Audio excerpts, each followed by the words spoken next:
Played for him in 2002, 2003 before he ultimately took the Cincinnati job. And he was like my personal recruiting coach as well. And he grew up in a town about 40 miles away. Our dad, he played against my dad in high school. And so there was always like a nice bond there. Very, very tough coach, very fair coach to everybody on the roster.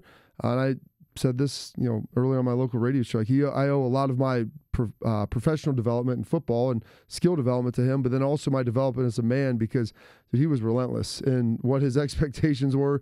And there were a lot of days that I would cuss that guy under my breath. And I tell young players that all the time. If there's not a coach that you cuss under your breath every now and again, he's probably not getting the most out of you. And Mark certainly did that. It's interesting. Why now? I think when you look at this and you look at everything that they were doing, like they had some issues obviously on the offensive side of the ball, and they were trying to figure out, I guess, how do we improve that? Do we go after certain guys? We try to bring someone in. Not all that different than what Ed Orgeron did, bringing in Joe Brady to help revolutionize the offense at LSU. And you kind of search through this, and I don't know if they were having the type of success of maybe bringing that guy in. And then you start looking around and thinking, man, maybe this is the time where I might not be the guy to do this anymore. I've had a good run, and it's tough. Like coaches, when they're all in, like when you feel like maybe you start to spend a lot of it and it's getting tough, like maybe it's just the time for me to step away. I don't have any more oil left to burn. Well, I think that's interesting, Bobby, because back-to-back 7 and 6 seasons, obviously a disappointment, especially this year. I think people went in with a little bit higher expectations. He was asked to do some things to his coaching staff, and instead of bringing in new people, he basically just shuffled existing people. And to the point that you just made, I thought by the end of this college football season, he looked physically exhausted on the sideline. So for whoever comes in, obviously it's an underperforming Michigan State team to what expectations are, but that's a lot of shoes to fill. How does somebody come in there and do that? Yeah, it's going to be tough. You mentioned like underperforming the expectations, and this is what happens. Like, become a victim of your own success. Like before Mark Dantonio got there, people looked at Michigan State as, hey, really talented team. They can win the big game. Probably going to lose a couple games over the course of the season that they shouldn't lose. And, a team that usually finished 7 and 6, maybe 6 and 7, maybe get 8 and 4, 9 and 3, but nothing that was ever like going to wow you or compete for Big Ten championships. And then all of a sudden, he wins Big Ten titles. He's winning Rose Bowls. He's the only other program outside of Ohio State, the Big Ten, to make it to a college football playoff, and doing all that with really not recruiting at the same level of some of those elite teams because they developed guys so well. And so, it's whoever takes over that job. You're playing against Penn State, you're playing against Michigan, you're playing against Ohio State, and now the expectations have been raised to where not that it's okay to finish fourth or third, like we need to be finishing 1 or 2 sometimes when we put together a run and we develop some of these players. The degrees of separation from those campuses that consume the Big Ten, you're talking East Lansing.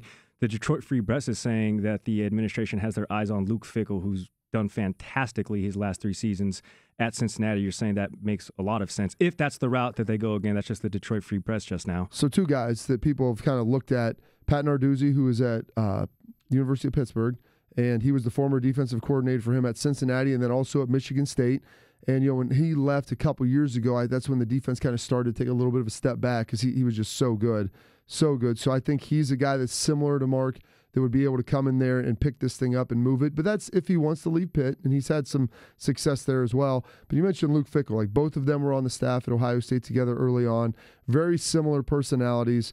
I think that there's a high level of mutual respect between the two. And then obviously the parallel in careers where you see Luke Fickell went to Cincinnati from Ohio State, has had a lot of success, potentially go to Michigan State. It was the same thing that Mark Dantonio did, left as a defensive coordinator, was there for 3 years, had a lot of success before ultimately going to East Lansing. I mean, those numbers are pretty fantastic. When Fickell took over Cincinnati in 2017, finished 4-8. Obviously, it wasn't his initial recruiting class. 2018, 11-2 with a bowl win. 2019, 11-3 with another bowl win. And they beat UCLA in both of those seasons. Now, UCLA isn't great, but it's still a program that has a little bit of cachet to it. And if you watch Cincinnati play disciplined football, their offense is pretty innovative, but they do run it a lot. But it's a lot of the same core tenets of things that you would see when you saw Mark Dantonio's teams at Michigan State. So if they want a similar type guy, Luke would definitely be that. You got to feel like, though, Cincinnati is just puckered up as a school to this because, let's face it, they thought they survived the hiring cycle and somehow managed to keep Fickell.